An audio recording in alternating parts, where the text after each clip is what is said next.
C'est là, aux confins des herbages et de la moraine, là-haut, tout en haut, aux abords du glacier, que commence l'histoire que j'ai à conter.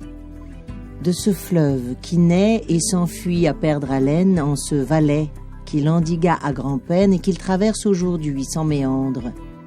De ces torrents qui le gonflent, à en devenir clément aux rives d'un lac que l'on dit Léman.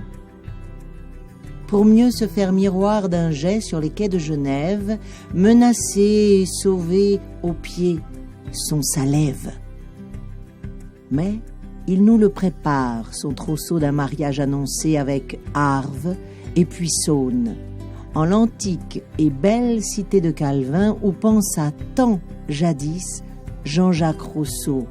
Il paraît méditer en ses parchemins. Mais non. Quai des forces motrices, le revoilà qui glisse. Il quitte la Suisse et tous ses hospices, et de tous les torrents du Vercors, il gonfle, enfle et gonfle encore. Si bien qu'un beau matin, sous un pont, on le retrouve à Lyon. Là, gare Perrache, il va s'en offrir des vacances.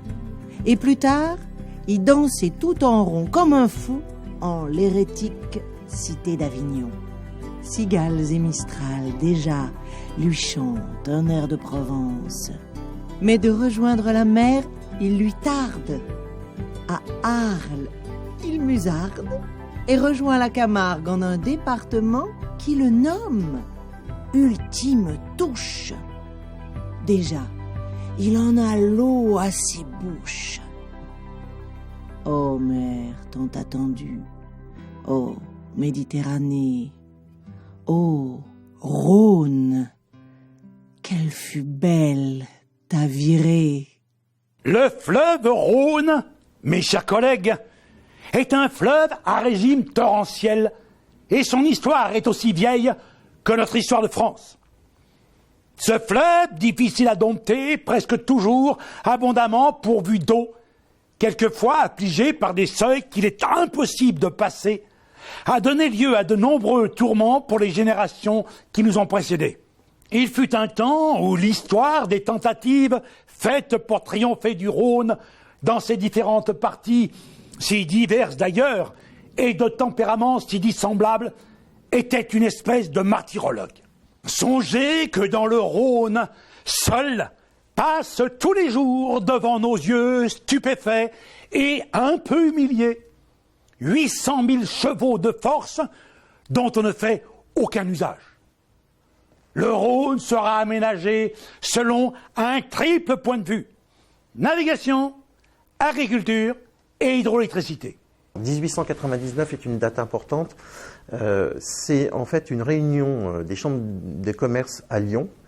Ils se réunissent pour faire justement le constat que la batellerie va mal et qu'il faut faire quelque chose. En fait, depuis plusieurs années est en train de germer une idée comme quoi on pourrait aménager le fleuve selon un triple point de vue. Et en 1897, à Lyon, a été créée la Société des forces motrices du Rhône qui a aménagé le barrage de Cusset et de Jonage et qui a montré que ce triple point de vue était viable. Et donc, cette idée mûrit progressivement dans la région et c'est la Chambre de commerce d'Aubenas qui dépose cette idée comme quoi on pourrait aménager le fleuve du triple point de vue de la navigation, de l'irrigation et l'utilisation des forces motrices, grosso modo l'électricité, servirait à financer les deux autres points de vue. Et donc en 1899, 27 chambres de commerce se réunissent à Lyon et font le vœu que le gouvernement mette à l'étude l'aménagement selon le triple point de vue. Tout semble bien parti et le gouvernement de l'époque répond assez favorablement. Mais voilà, les questions économiques prennent le dessus et 2 ans après... 2 ans après, on dit non, stop, ça ne sert à rien. Ce n'est pas rentable. Comment va-t-on vendre et où va-t-on vendre l'électricité ? À cette époque, on ne sait pas encore transporter le courant à longue distance. C'est en train, voilà, on en est au balbutiement. Et puis, l'électricité commence à peine à arriver dans les chaumières. C'est plutôt l'époque du gaz. Nos villes sont éclairées par le gaz et non pas par l'électricité. Donc, on se dit, on va aménager le Rhône, certes, mais qu'est-ce qu'on va faire de ce courant? Donc, on ne va pas pouvoir le vendre. Donc, du coup, on ne va pas pouvoir financer les aménagements. L'idée, pour autant, est lancée. La commission interdépartementale, qui regroupe tous les conseils généraux du Bas-Rhône, présidée par un certain Léon Perrier, et en liaison avec les chambres de commerce, continue les rencontres, les contacts. Et paradoxalement, c'est la guerre de 14-18 qui va relancer le dossier. Pendant la Première Guerre, le nord de la France est occupé par les Allemands. Les mines sont occupées par les Allemands et la France, pour faire son effort de guerre, a besoin d'énergie. Et là, elle va se tourner vers l'énergie hydraulique. En plus, on sait désormais transporter le courant à longue distance. Donc l'énergie hydraulique devient un enjeu national, devient une richesse nationale. Mesdames et messieurs les députés, cette loi que vous vous apprêtez à voter va dans le sens de l'histoire, mais aussi dans le sens de l'intérêt de la nation. 14 millions de nos concitoyens sont encore privés d'électricité. Ils sont plus nombreux qu'en Suisse. Et nous l'avons constaté lors de ces dernières années de conflit. Le charbon, lorsqu'il se raréfie, nous ôte de grandes capacités de production électrique. Donc, cette loi relative à l'utilisation de l'énergie hydraulique instaure un régime de concession au-delà d'une puissance de 4500 kW et d'autorisation en deçà va nous aider à développer l'énergie hydroélectrique peu consommatrice de matières premières et non sujette aux aléas géopolitiques. Nul ne peut disposer de l'énergie des marais, des lacs et des cours d'eau, quel que soit leur classement, sans une concession ou une autorisation de l'État. Et il dépose en 1919, juste après le vote de la loi de 19, un projet de loi sur l'aménagement du Rhône. Et pour lui, il lie les deux. Elle est votée en 19 par la Chambre des députés, elle file au Sénat. Cette loi est la justification du triple point de vue. L'exploitation du potentiel hydroélectrique du Rhône, procurant les ressources financières nécessaires aux travaux destinés à la navigation et à l'agriculture. Il y a nécessité d'une concession unique donnée à la Compagnie nationale du Rhône, où la mise en valeur immédiate des sections les plus rentables permettra l'aménagement ultérieur des sections défavorisées. Concessionnaire unique de la mise en œuvre du triple point de vue, la CNR regroupe les représentants des intérêts parisiens, rhodaniens et industriels. Ils sont mandatés par des conseils généraux, des chambres de commerce ou des conseils d'administration privés. Afin d'éviter que l'un de ces groupes ne concentre une part excessive de l'affaire entre ses mains, les 240 000 actions sont divisées en 4 catégories de 60 000 actions qui ne sont négociables qu'à l'intérieur de la catégorie considérée. La catégorie A, Ville de Paris et le département de la Seine. La catégorie B, les villes, les départements, les chambres de commerce et d'agriculture des départements riverains du Rhône. La catégorie C, le PLM qui compte électrifier son réseau. La catégorie D, ouverte aux concédés et aux industriels au nombre desquels la Société Générale de Force et de Lumière, l'Union d'électricité, la Société d'électricité de Paris et l'énergie électrique du littoral méditerranéen. Certains juristes de l'époque l'ont écrit que la CNR était révolutionnaire dans le droit administratif de l'époque.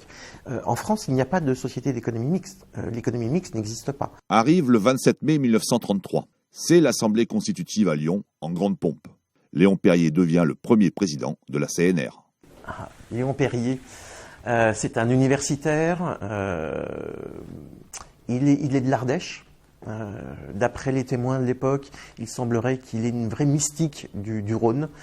Il est député puis sénateur de l'Isère, donc il est au cœur de l'énergie hydroélectrique de l'époque, puisque à cette époque-là, on installe les usines au pied des Alpes.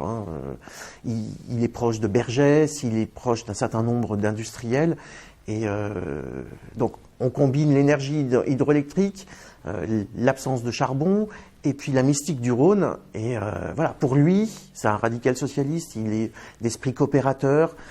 Pour lui, les fleuves sont une richesse nationale au même titre que le sous-sol. Donc pour lui, ça va de soi. il va dans un premier temps s'atteler au statut. Et comme c'est une entreprise 50% publique, 50% privée, et que les sociétés d'économie mixte n'existent pas encore, on va lui donner le statut de société anonyme d'intérêt général. Ce sera la seule en France. Le cahier des charges sera finalisé en 1934 et la CNR obtiendra une concession de la Suisse à la Méditerranée selon le triple point de vue, le Rhône au service de la nation est en marche. Selon la loi de 21, c'est la vente tirée de l'énergie qui va financer les autres aménagements. Donc ça, je tiens vraiment à le préciser. La vente de l'électricité n'est pas l'objectif final, hein. Ce n'est qu'un moyen. Hein. L'important, c'est d'aménager le fleuve. Donc pour cela, il faut aménager les chutes d'abord les plus rentables. Donc on va se tourner vers Génissia. Sur le Rhône, non loin de la frontière suisse, entre Bellegarde et Seyssel, Génissia. Vous ne trouverez pas Génissia sur le dictionnaire. 50 habitants, une église minuscule et charmante, un vieux château montant une garde solitaire sur les bords du Rhône, aux alentours, quelques bois, quelques pauvres cultures. Située sur un plateau assez vaste, une gare malgré tout. Une gare qui donnait à ce coin perdu la possibilité de devenir un jour le centre d'une activité industrielle, telle était Génissia en 1936. Si on fait Génissia, on ne s'occupe pas de navigation. Si on fait Génissia, on ne s'occupe pas d'irrigation et on va mécontenter la population de la basse vallée du Rhône. D'où l'idée en parallèle de construire le port Édouard Herriot, histoire de contenter tout le monde. Et puis cela fait très plaisir à Édouard Herriot, en plus on lui donne son nom. La construction du nouveau port industriel de Lyon est réalisée par la Compagnie nationale du Rhône, société d'intérêt général chargée de l'aménagement intégral du fleuve de la frontière suisse à la mer. Comme la Chambre de commerce et d'industrie est quand même une des chambres qui a le plus œuvré pour l'aménagement du Rhône, pour la loi de 21, il était de bon ton de faire le port Édouard Herriot.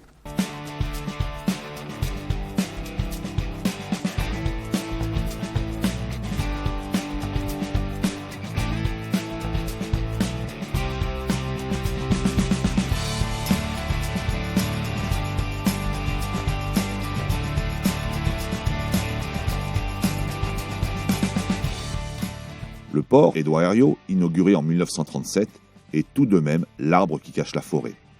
Les actionnaires, et notamment le secteur public, regroupant la vallée du Rhône, voient d'un mauvais œil les ingénieurs qui tournent le regard vers le Haut-Rhône, et notamment vers Génissia. Génissia a été jugé comme le plus facile à faire. C'est un barrage. Il y avait eu déjà pas mal de projets très avancés sur Génissia. Le site était quasiment choisi. Voilà, Génissia était quasiment dans les cartons. La décision est finalement prise par l'État. Génissia sera le premier barrage hydraulique de la CNR, financé grâce au plan des 3 milliards qui doit relancer la machine industrielle. C'est le début d'une formidable aventure technologique. Nous sommes en 1937. Le premier défi sera de couper le Rhône à l'aide de 2 tunnels de dérivation, creusés sous la roche de part et d'autre de la rive, et ainsi laisser au sec l'emplacement futur du barrage, afin d'y travailler en toute sécurité. Printemps 39, on va tenter de réaliser la coupure du fleuve. Dans un mouvement incessant, des trains de blocs de pierre sont déchargés dans le Rhône. Le 15 avril, au petit jour, il faut ouvrir l'entrée de la seule dérivation prête.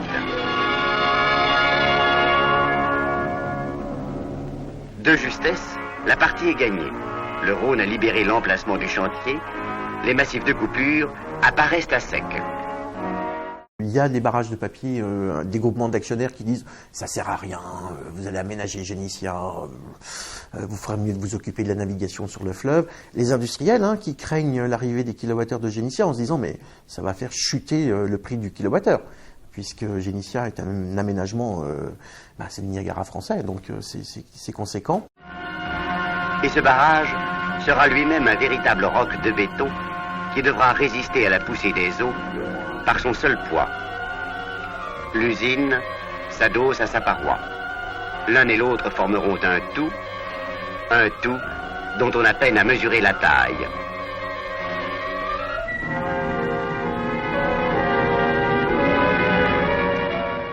Les critiques évoquées par Alexandre Jandoux tombent à plat. Le pays a besoin d'électricité et ce barrage, on vient de le voir, est à la hauteur des ambitions de la nation. Le chantier est donc en plein essor lorsque la guerre éclate. L'état-major militaire décide de noyer Génissia pour ralentir l'avancée des troupes allemandes. Mais une fois l'occupation installée, la CNR décide de reprendre les travaux. Le chantier était un lieu de résistance, c'était un chantier qui employait quand même beaucoup d'ouvriers. Les ingénieurs de la CNR se battaient pour avoir des ouvriers, notamment ils obtiennent des contingents d'ouvriers espagnols qui viennent travailler. Ils font tout pour en fait fidéliser cette population ouvrière sur place, éviter le turnover. Et donc, le fait qu'il y ait un chantier, les gens ne partent pas au STO. Donc, Génissia est un lieu de résistance. Et il y a le maquis de l'Ain qui est juste à côté. Et les maquisards viennent aussi se servir sur le chantier. L'occupation sera pour la CNR une période très peu mouvementée. Mais alors se pose la question de la collaboration avec le régime de Vichy et l'occupant nazi. Collaboration, il n'y a qu'une personne de la CNR qui va payer cette période-là. C'est le directeur général. Perrier et Herriot ne votent pas les pleins pouvoirs à Pétain. La libération venue, le problème de la vallée du Rhône devient un problème national. La France ravagée, ruinée, n'avait plus ni industrie, ni matières premières, ni équipement. Et la condition essentielle d'un redressement industriel, l'énergie électrique, faisait complètement défaut. Priorité est donnée au problème de l'énergie électrique. De 16 milliards de kWh en 1946, la France va produire 44 milliards de kWh en 1954. La Compagnie nationale du Rhône, qui même sous l'occupation avait poursuivi l'aménagement de Génissia, reprit dès la libération son vaste programme. De Genève à la mer, 22 barrages seront établis qui permettront la production de 13 milliards de kWh, soit autant que la consommation totale de la France en 1929. Génissia n'était que la première maille d'une longue chaîne. Cette histoire, elle est en partie écrite aussi par un ancien ministre, c'était Marcel Paul, qui à la fin de la guerre a voulu relancer justement l'économie. Et pour relancer l'économie, il y avait un des principes, c'était déjà relancer l'énergie. Marcel Paul, député communiste, déporté à Buchenwald, devient ministre de la production industrielle en 1945. Il sera au cœur d'une des grandes lois de ce XXe siècle, la loi de nationalisation des industries électriques et gazières. La loi du 8 avril 1946, c'est la nationalisation de l'électricité et du gaz. Mais est-ce qu'on doit nationaliser la CNR ? Donc la CNR est concernée par l'article 41 de la loi de nationalisation. Et en fait, tout va se jouer sur quelques mots. Il y a à cette époque-là 2 sociétés d'économie mixte en France, puisqu'une autre a vu le jour un peu plus tard. Il y a la Compagnie nationale du Rhône et l'énergie électrique de la Moyenne Dordogne. Donc l'article 41, à l'origine, avant la discussion à l'Assemblée, il dit qu'un règlement d'administration publique devra décider avant le 31 décembre 1946 ce qu'on fera de ces 2 entreprises. Et là, Herriot, avec la fougue de Herriot, intervient à l'Assemblée en disant « mais c'est pas possible, on ne peut pas nationaliser ce qui est déjà national ». Puisque, je vous le rappelle, dans le capital, il y a le département de la Seine, c'est donc les collectivités locales, il y a toutes les collectivités locales de la vallée du Rhône. Le PLM n'existe plus, il a été nationalisé en 1938, donc il y a la SNCF. Et si on nationalise les industriels du secteur électrique, ça sera donc EDF qui fera partie du capital. Donc pourquoi nationaliser quelque chose qui est déjà national ? Et donc Herriot met toute sa fougue pour remplacer le mot règlement d'administration publique par loi. Donc dans l'article 41, il gagne, il est précisé qu'une loi à intervenir avant le 31 décembre 1946 réglera le cas de la CNR. Pour la Moyenne Dordogne, il n'y avait pas assez de fougue ou de députés qui étaient favorables. Ça reste règlement d'administration publique. Et un règlement d'administration publique est très facile à prendre par le gouvernement. Donc il est pris pour la Moyenne Dordogne. Par contre, une loi, c'est autre chose à faire. Et cette loi ne sera jamais votée. Un statut à part pour cette entreprise qui porte sur les épaules les espoirs de tout un peuple. Ne plus subir des coupures d'électricité, Génissia est attendu comme le Messie. Printemps 1945. Le barrage n'a guère dépassé le niveau du Rhône.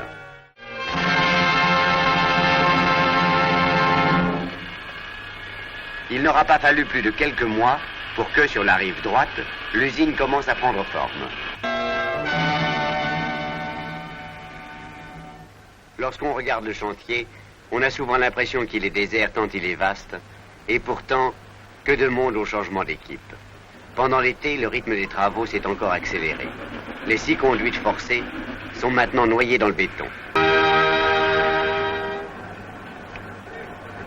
Le barrage doit être terminé en cette année 1947 qui va commencer. Le froid, la neige, l'hiver réduisent à peine la marche du travail. Et voici à nouveau l'été. Les formes du barrage et de l'usine se lisent maintenant clairement.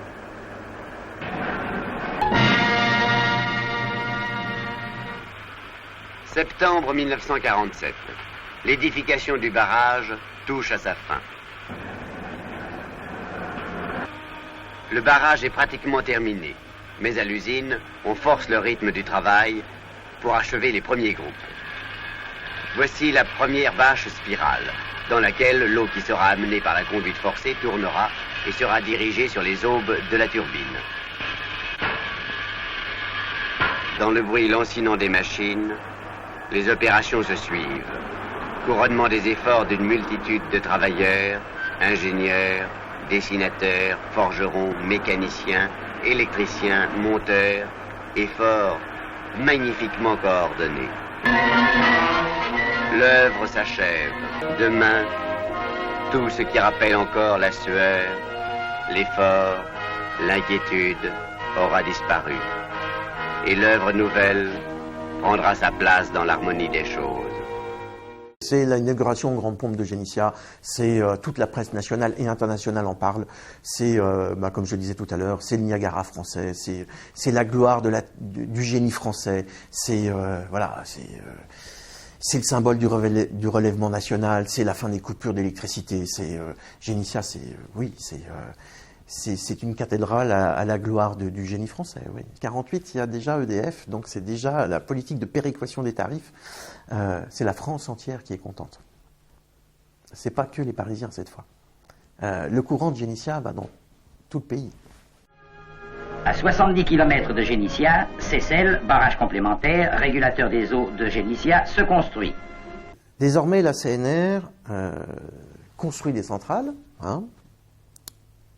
et pour vendre son courant, elle doit s'adresser à une seule société, EDF. Non seulement EDF achète le courant, mais c'est aussi des agents EDF qui exploitent la centrale. Ce n'est pas du personnel CNR. Donc en fait, la CNR devient une sorte de, grosso modo, de gros bureau d'études et de constructeur. Mais sur la partie énergie, elle n'a plus aucun pouvoir. Le courant était de très mauvaise qualité. L'électricité, c'était quelque chose qui était assez pénible à utiliser. Comme on est dans cette logique électrique, on se lance dans l'aménagement de Donzé-Mondragon. C'était l'ouverture sur un confort qui allait arriver et la quasi-certitude d'avoir une électricité de bonne qualité, stable et aux normes de l'époque. Un barrage retiendra les eaux du Rhône qui emprunteront un canal de dérivation d'une longueur de 28 km. Un autre barrage contrôlera le niveau des eaux dans le canal. Une chute de 23 mètres fera tourner 6 turbines qui fourniront 2 milliards de kWh annuels, tandis qu'une écluse servira au passage des péniches. Et là, la CNR doit respecter son cahier des charges. Donc, doit construire des écluses et doit aussi favoriser l'irrigation des terres agricoles. Et donc là, les premières études vont montrer que la construction des écluses coûte cher. EDF va hurler. La CNR est consciente que le coût lié à la construction d'une écluse va considérablement alourdir le budget. C'est pourquoi, en lien avec les administrations d'État, elle se lance dans une réflexion de diminution du gabarit des écluses. Elles feront désormais 195 mètres de long et 12 mètres de large, quasiment la moitié des bateaux qui naviguent sur le Rhône. Et pour convaincre les mariniers de la validité de ces études, elle va construire à ses frais un bateau, le fameux Frédéric Mistral. Un bateau expérimental à 4 moteurs diesel, commandant non plus des roues à aubes, mais des hélices, d'une largeur de 9 mètres contre 22 pour les bateaux naviguant sur le Rhône, où 13 hommes d'équipage suffiront contre 22 actuellement. Elle prendra même des actions dans la compagnie des mariniers. Des milliers d'ouvriers spécialisés et de manœuvres étaient nécessaires. De tous les coins de France et d'Europe, il en vint 7000, qui étaient appelés à vivre 5 ans sur cette terre bouleversée. Des cités furent créées à leur usage. Villas pour couple, Dortoirs pour célibataires, cinéma, école, poste.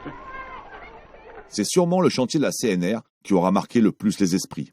Un barrage, une centrale écluse, construit seulement en 4 ans, 7000 travailleurs, l'édification de 7 cités ouvrières.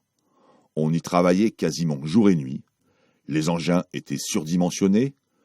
Tout ce qui comptait d'ingénieurs de renommée était présent à Donzère-Mondragon. Des prouesses techniques incroyables, comme creuser sous le Rhône dans des caissons, inventer des dragues amphibies pour creuser le canal de dérivation, Albert Cacot qui dessine les portes de l'écluse, et tous ces travaux sans couper à la fois la route du rail Paris-Marseille, ni la fameuse Nationale 7 pour lesquelles il a fallu construire plusieurs nouveaux ponts et organiser une nouvelle voie de chemin de fer. Donzère-Mondragon, le Suez français, comme aimera le répéter Édouard Herriot, un ouvrage à la gloire du génie français et bien entendu à la gloire des ingénieurs de la CNR. Donzère, c'est le retour de la France parmi les grandes puissances. C'est le symbole du redressement national. C'est plus la reconstruction, c'est le redressement. C'est la France est de nouveau à retrouver sa place parmi le concert des grandes nations. La France vient de vivre une semaine historique. Embarqué sur le Frédéric Mistral, M. Vincent Auriol a inauguré l'imposant barrage de Donzère-Mondragon, dont l'édification sur la vallée du Rhône aura duré 5 ans. Génissia porte le nom de Léon Perrier. Perrier est décédé sur le quai de la gare d'Avignon en allant à Génissia. Et André Blondel, ça vient d'un ingénieur, d'un polytechnicien qui dirigeait le service des phares et balises. C'est l'un des premiers à avoir conceptualisé le transport de l'électricité à longue distance. Blondel était dans la fameuse société qui avait fait les premiers projets d'aménagement sur Génissia dans les années 1910. C'est un grand ingénieur français. En 1954, Donzère produit beaucoup de courant. Mais le problème par rapport à Génissia est que cet aménagement contient d'abord une écluse, mais surtout que les travaux ont coûté énormément cher. Et là, EDF se fâche. La rentabilité est trop faible. Montélimar, autre ouvrage important, est en cours de construction. Un accord va alors intervenir entre les deux protagonistes, liant Donzère à Montélimar, qui marque la prédominance d'EDF sur la CNR. La CNR n'est plus libre du peu d'argent qui lui reste. Les aménagements sont décidés par les plans, donc il n'y a aucune autonomie. Mais en même temps, l'argent qui est versé par EDF, elle ne peut plus en faire ce qu'elle veut. Donc là, elle a les mains liées complètement. Une période assez floue s'installe désormais, jusque fin des années 50. Les principaux barrages ou centrales écluses qui rapportent ont été construits.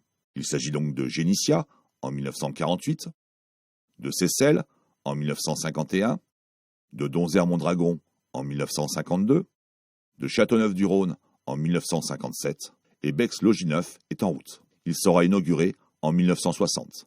C'est à la même période qu'un nouveau président est nommé, Gilbert Deveau.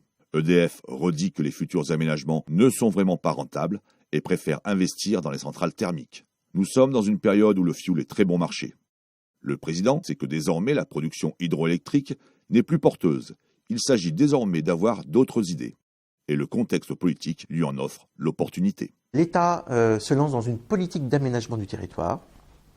Et donc, Gilbert Deveau sent que c'est le moment de lancer la CNR dans cette politique d'aménagement du territoire, et ça devient une vraie stratégie. L'aménagement du territoire, c'est d'abord le fait que, à l'heure actuelle, si l'expansion de la France se poursuit uniquement sur la région parisienne, comme elle aurait tendance à le faire, elle va coûter extrêmement cher. Nous proposons le Rhône. Qu'est-ce qu'il y a dans le Rhône? Il y a de l'eau, c'est rare en France, c'est très rare l'eau maintenant. Il y a de l'eau. Il y a du soleil, ce qui permet de produire de l'agriculture dans des conditions extrêmement avantageuses. Il y a de la place pour faire des industries.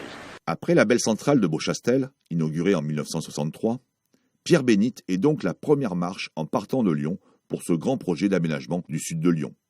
Une centrale qui produira à perte, mais là n'est pas l'essentiel. À partir de Pierre-Bénite, tout ce qui est navigation et aménagement agricole, aménagement du territoire, c'est pris en charge par l'État pour éviter de gréver le prix de revient de l'électricité. Et puis à Pierre-Bénite, on fait quelque chose de nouveau. On utilise des groupes bulbes qui prennent à la fois moins de place, donc il n'y a plus besoin d'un génie civil important. C'est plus la peine de faire de cathédrales, donc ça améliore la rentabilité. Les groupes produisent plus. Et puis, Pierre-Bénite, c'est ce qu'on appelle, c'est le type même de l'aménagement mixte qui favorise aussi bien la navigation, la production de courant avec ces fameux groupes bulbes, et puis l'aménagement du territoire, parce que Pierre-Bénite permet la construction de l'autoroute A7, par exemple, parce qu'on récupère des terrains sur le Rhône, permet l'amélioration et l'agrandissement du port Édouard Herriot. Je crois que le Rhône est la chance du sud-est industriel, d'un sud-est qui devrait devenir industriel, et loin que alors qu'à l'heure actuelle, le peu d'industries qui existent dans la vallée tournent le dos au Rhône. Le Rhône est dangereux, alors qu'à l'avenir, c'est le Rhône qui doit donner vie à cette région. Aujourd'hui, la compagnie change d'orientation. Elle propose à l'État, dont elle dépend, puisqu'il s'agit d'une compagnie nationale, de réaliser non seulement des usines électriques, des canaux, mais aussi de former dans toute la vallée une infrastructure pour l'aménagement du territoire. Elle prouve que son action devient ainsi d'intérêt national. Elle convainc les auteurs du 5e plan. L'État, tenant compte des services rendus en plus de la production d'électricité, accepte de prendre à sa charge les dépenses non remboursées par la vente du courant électrique. Tout le monde œuvre dans la même direction avec comme pilote l'État qui demande à la CNR de continuer son aménagement avec, après Pierre-Bénite en 1966, Bourg-les-Valences en 1968, Valabrègue en 1970. Un chantier, là encore, assez démesuré et très symbolique. En réalité, dans une très large mesure, on peut dire que Valabrègue est un pari. C'est un pari car il est évident qu'il a de très gros avantages de rentabilité. En particulier, il va fournir 1,2 milliard de kilowattheures. Mais ce n'est pas la rentabilité qui peut l'expliquer. C'est sa position comme un élément dans un ensemble économique. Et à cet égard, le gouvernement a pris une décision fondamentale. Il y a de ceci 5 ans, il a décidé, le jour où il a prescrit de creuser Valabrègue, il a décidé d'aller jusqu'au bout dans l'axe qui va de Lyon à la Méditerranée. Après Valabrègue, ce sera Gervans en 1971, mais aussi Avignon en 1973 et Caderousse en 1975. La CNR est sur le point de boucler son aménagement du Bas-Rhône. La fin de la construction d'Avignon se situe quelques mois avant le grand choc économique mondial, le fameux choc pétrolier. On aurait pu penser que la CNR ne serait pas impactée, loin s'en faut. Le fuel devient plus cher, donc les centrales thermiques sont beaucoup moins rentables. Du coup, on relance les équipements hydroélectriques, qui deviennent de nouveau rentables. Vaugry, dernier maillon d'une longue chaîne, est un ouvrage d'un intérêt capital, puisque désormais, le Rhône est navigable de la Méditerranée jusqu'à Lyon. Un coup de fouet pour le transport fluvial, jusque-là bien moribond. Les années 80 sont aussi la montée en puissance des riverains contre ces aménagements, qui remettent en cause l'environnement du Rhône et particulièrement dans le Haut-Rhône. Car si à Vaugry en 1980 ou Gervans en 1977, les rapports avec la population ont été plus ou moins apaisés, il n'en a pas été de même lorsqu'il s'est agi d'évoquer les constructions de Chautagne en 1980, Belay en 1982, Brégnier-Cordon en 1983. Les débats ont été vifs, mais les centrales ont été réalisées avec des contraintes environnementales comme celle de Belay, complètement intégrée au paysage. Par contre, le ton est monté de plusieurs crans pour l'Oyette et Solbrenaz. Juillet à l'ombre des platanes, toutes les apparences de la quiétude. Pourtant, ce petit village de l'Isère est le bastion de la résistance au projet d'aménagement du confluent du Rhône et de l'Ain. Seul parmi les communes concernées, Anton a manifesté dès 1981 son opposition au projet de la CNR. C'est la commune qui a toujours défendu le site sans jamais changer de position. Le choix des habitants a toujours été très clair. Bon, il y aurait des retombées fiscales peut-être si un projet se faisait, mais les habitants ont vraiment pris un choix et ils s'y tiennent, c'est-à-dire qu'ils veulent absolument conserver leur cadre de vie, leur qualité de vie, et tant pis pour l'argent, quoi, dans ce cas-là. Solbrenaz, c'était un aménagement alors qui ne comportait pas de navigation, c'était un enjeu hydroélectrique, mais il y avait tout un aspect insertion dans l'environnement, qui était ce que je dis, très prenant, enfin très, très important. Des petits villages assez proches, il ne fallait pas leur édifier une digue de 10 mètres de haut sous leur nez. Il fallait faire très attention à ne pas bouleverser les sites avec le niveau des plans d'eau qui allait résulter de l'aménagement. Donc c'est des préoccupations de ce type-là. Finalement, si Solbronaz verra bien le jour, l'Oyette sera abandonnée et remettra en cause la navigabilité du fleuve jusqu'à ce jour entre Jonage et Seyssel. Le CNR n'aura pas réussi à convaincre. Ce sera le premier échec d'une histoire démarrée 50 ans auparavant. C'est aussi le début, une fois Solbronaz terminé, du questionnement des salariés de la CNR. Et maintenant, que va faire la CNR ? Puisque, je le rappelle, à cette époque, elle n'exploite pas les centrales hydroélectriques. Elle ne s'occupe que de la navigation, que des écluses. Du coup, est relancé un projet qui est né au début des années 60, celui de la liaison du Rhône au Rhin, dans lequel la CNR va se lancer à la demande des pouvoirs publics. Le schéma directeur des voies navigables est approuvé, qui confie à la CNR la mise au gabarit européen des bassins au nord et à l'est de la Seine et surtout la liaison Rhin-Rhône. Alors l'enjeu, c'est donc de pouvoir faire communiquer l'Europe du Sud à l'Europe du Nord. Deux tracés.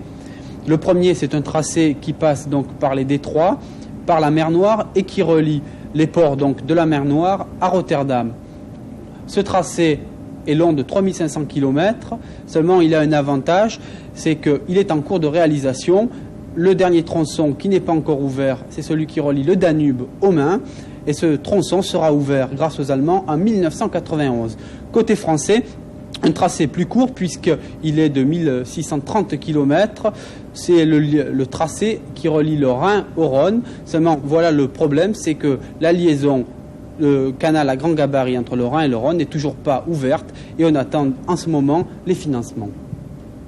Les problèmes essentiels de Rhin-Rhône, c'est moins des problèmes écologiques qui sont d'autant plus maîtrisés que nous suivons un tracé qui existe déjà, où il y a un petit canal, par conséquent on ne bouleversera pas la nature, mais ce sont les problèmes de financement, puisque jusqu'à maintenant nos aménagements étaient financés par des productions d'électricité, et que là, il faut faire les aménagements purement et simplement. 1986-1987. La réactivation du dossier Canal Rhin-Rhône est une vraie bouffée d'oxygène pour les ingénieurs. Mais c'est aussi une période compliquée pour la CNR. Tout était orienté sur le canal Rhin-Rhône. Mais ce canal Rhin-Rhône, il a eu une grande fluctuation dans le dossier. Donc, je crois, 86, c'était une année un peu de mise en eau de Solbronaz. C'était une année aussi de crise, un peu d'occupation du personnel à la CNR et d'une première, si je me souviens bien, ce qu'on appelait une réforme de structure avec la fermeture. On avait des grands centres de travaux avec du personnel qui était sur site. Et c'est à cette époque-là que la direction générale avait pris la décision de réduire fortement le nombre de personnes, notamment travaillant dans les travaux. La grande nouveauté de cette période vient du service ingénierie qui se lance dans des projets extérieurs, fort de son expérience et de son expertise du fleuve Rhône. Il fallait aussi maintenir les effectifs et donc trouver des solutions innovantes loin du Rhône. On avait des collègues qui étaient partis en expatriation, c'était une grande première, en Irak. Le deuxième dossier où on avait des gens qui avaient été un peu en tête de pont à l'export, c'était en Thaïlande, pour s'occuper d'études d'aménagement de la Chao Phraya, qui est le fleuve qui passe à Bangkok, enfin avec ses affluents. Et en Thaïlande, c'est un autre bureau d'études qui était à l'époque, qui s'appelait BCOM, qui était une émanation de la puissance publique d'ailleurs, et qui était venu nous chercher parce qu'il était intéressé pour adjoindre à ses propres compétences de construction la vision des ingénieurs CNR qui avaient cette vision du fleuve et qui avaient l'habitude d'intégrer dans leur conception, c'est aussi une de nos originalités, le fait qu'un aménagement doit aussi être exploité longtemps après et doit être conçu pour ça. J'ai fait des missions au Bangladesh, parce que la France avait décidé, après les grandes crues de 89, d'envoyer une équipe d'ingénieristes français, donc il y avait EDF, Coyne Bélier, etc., et c'était piloté par la CNR à l'époque, pour faire une étude de façon à envisager quelles étaient des solutions pour, on va dire, diminuer les conséquences des grandes crues du Bangladesh. Et là, on a vraiment vu ce que c'était qu'une grande rivière, parce que quand vous associez le Gange et le Brahmapoutre qui se rejoignent au milieu du Bangladesh. Le débit du Rhône en grande crue, on avait passé 10 000 mètres cubes secondes. Au Bangladesh, c'était 100 000. Donc c'est pas tout à fait la même échelle. Hein. Et je me souviens d'avoir essayé sur un ordinateur de la CNR de rentrer un profil en travers de la rivière. Et puis à un moment donné, ça ne marchait pas. Et je me disais, mais qu'est-ce qui se passe? Comment ça se fait, etc. Et c'est vrai que nous, on était limité à 10 km de largeur. Et le fleuve faisait 17 km. Donc il a fallu qu'on s'adapte, techniquement. Irak, Thaïlande, Laos, Vietnam, Venezuela, lac Titicaca et encore d'autres petites missions, avec à l'esprit cette vision générale d'une étude d'un fleuve dans toute sa dimension géographique, géologique, sociale, culturelle, économique. La formule Rhône exportée à d'autres territoires. Ce qu'on voulait mettre à disposition, c'est cette vision du modèle CNR, donc un fleuve, on a intérêt à le voir, disons, d'une façon globale, à l'échelle de son bassin, et non pas par morceaux. Et donc, nous, on amenait cette idée-là qu'un fleuve devait être vu de cette façon-là, comme un tout, et devait être valorisé avec une vision à but multiple, hein, qui est le principe aussi de la concession.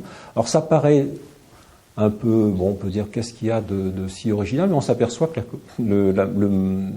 la concession du Rhône, c'est une grande originalité au niveau mondial. Ce qu'on dit actuellement, on essaie de valoriser cela d'une autre façon.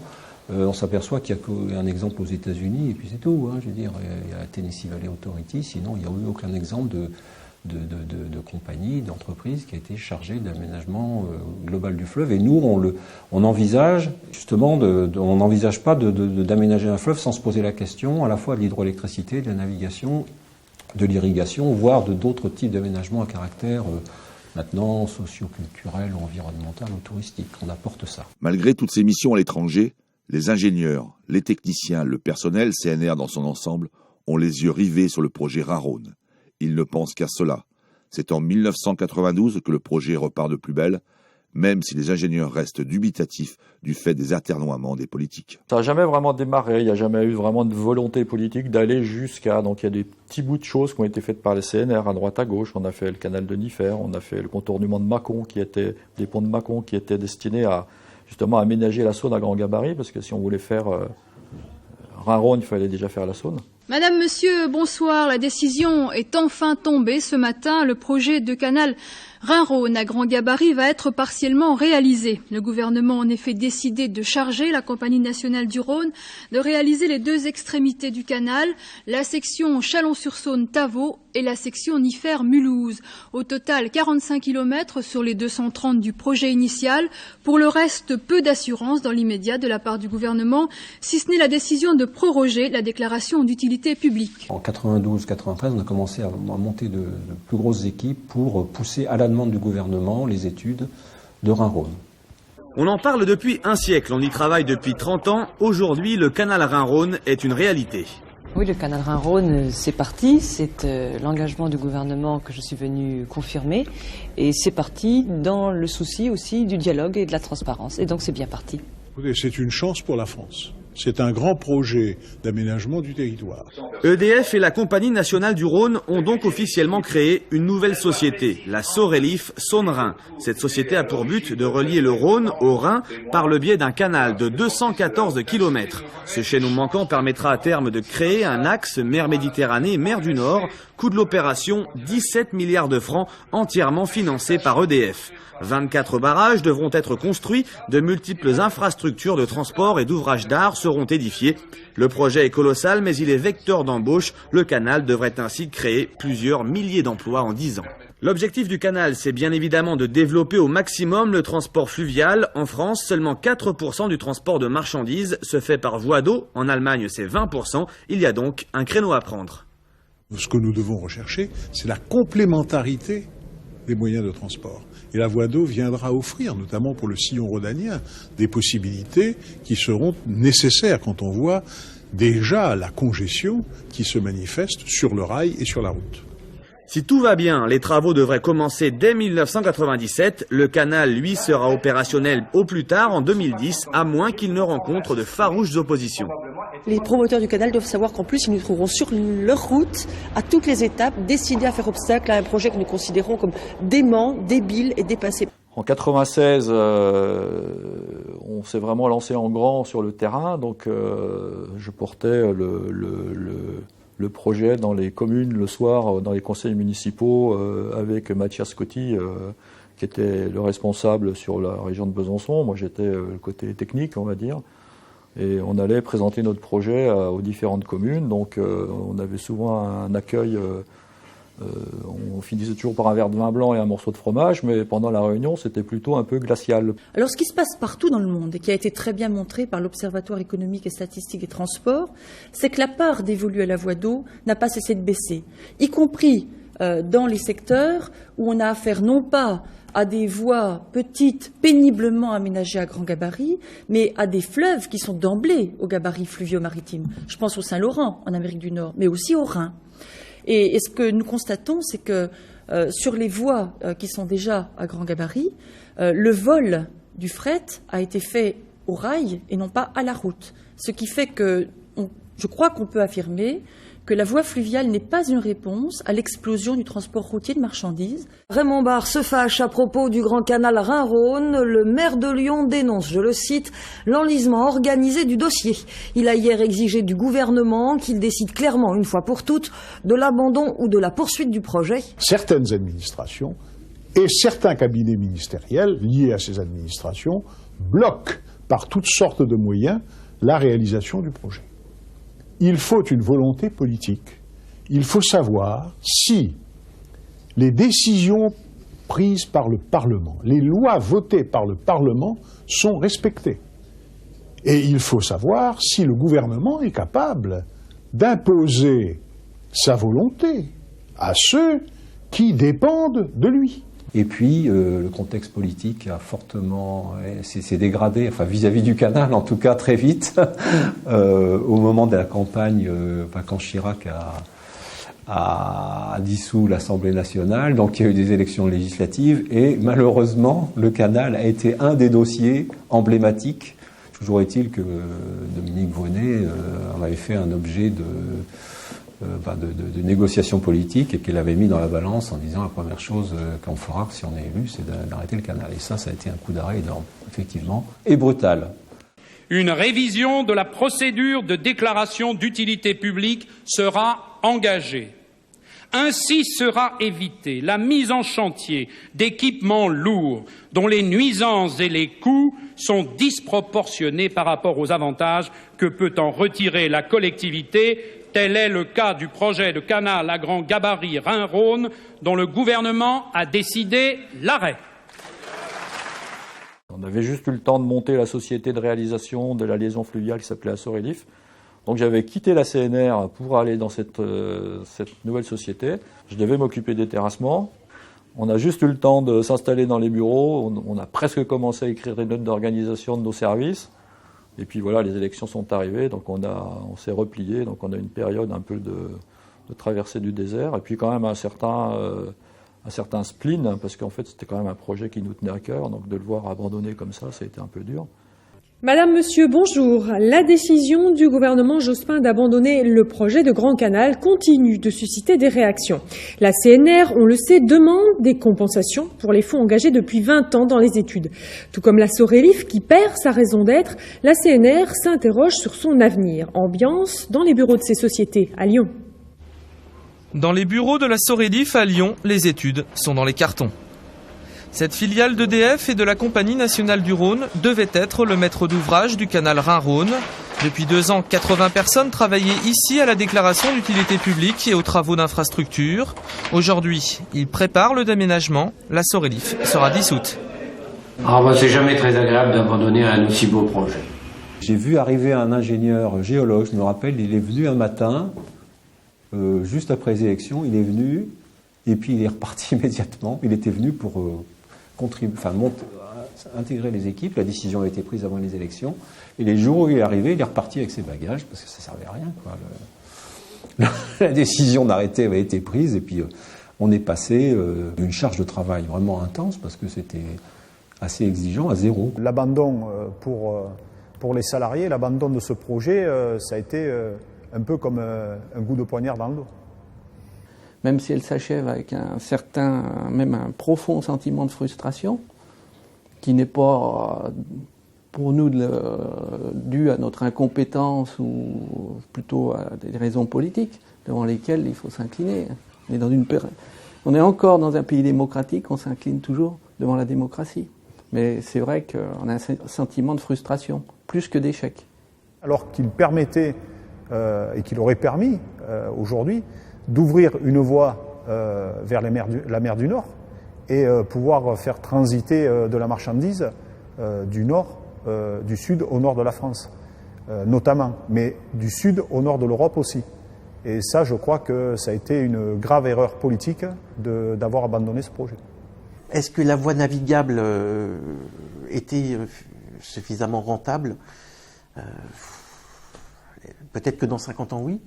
Donc c'est quand on a une vision sur le long terme que les choses finissent par payer. Mais c'est vrai que si on réfléchit en termes de rentabilité à court terme, des aménagements comme ça ne sont pas rentables. Ouais, c'est un tsunami, quoi. Donc il faut trouver il faut trouver une façon de rebondir. Et la façon de rebondir, il la trouve dans le projet de déréglementation du marché de l'électricité et notamment la loi qui va en découler de transformation du marché en France en 2000. Quoi. Donc à partir de là, on se retrouve avec une compagnie nationale du Rhône qui a plus d'objectifs. Qu'est-ce qu'on devient ? Quel est notre avenir ? Et est-ce qu'on va avoir une réforme de structure, comme on dit dans les IEG, en gros un plan social, pour s'ajuster aux nouvelles missions ? Donc de l'inquiétude par rapport à cette deuxième question et surtout, qu'est-ce qu'on fait demain, quoi ? C'est la question essentielle que se posent en cette année 1997 tous les salariés de la CNR. La grogne commence à monter, d'autant que la libéralisation du secteur de l'énergie, votée en 1996 par le Conseil européen, laisse entrevoir de véritables changements au sein de l'entreprise. Il se dit que la CNR pourrait devenir un acteur indépendant, faisant concurrence à EDF.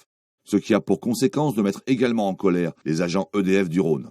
C'est donc dans cette période de trouble que nous quittons cette dame âgée de 66 ans et qui pour beaucoup a rempli sa mission. L'aménagement du Rhône sous un triple point de vue, navigation, irrigation et production électrique.